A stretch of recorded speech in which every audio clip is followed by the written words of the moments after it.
সহিহ বুখারীর বর্ণনা ইমাম মুহাম্মদ বিন ইসমাঈল আল-বুখারী রাহিমাহুল্লাহ তাআলা বিশুদ্ধ সনদে হাদিসটা বর্ণনা করেছেন। قال رسول الله صلى الله عليه وسلم আলা কুল্লুকুম রাঈন ওয়া কুল্লুকুম মাসউলুন আন রাইয়াতিহি। ও সমাজের বাবারা, তোমাদের সন্তানরা তোমাদের অধীনস্থ। এই সকল সন্তানদেরকে তুমি কিভাবে পরিচালিত করেছো, কিয়ামতের ময়দানে আমার আল্লাহ তোমাকে সেই বিষয়ে জিজ্ঞাসা করবে। আলা কুল্লুকুম রাঈন ওয়া কুল্লুকুম মাসউলুন আন রাইয়াতিহি। প্রত্যেক স্বামী তার স্ত্রীর পরিচালক, স্ত্রী সম্পর্কে স্বামী জিজ্ঞাসিত হবে। বাবা তার সন্তানদের অভিভাবক, সন্তানদের বিষয়ে বাবাকে জিজ্ঞাসিত করা হবে।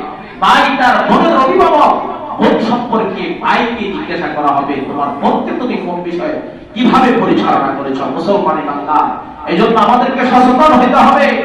বিশ্ব ভালোবাসা দিবস এটি একটি নষ্ট দিবস, বেহায়া দিবস।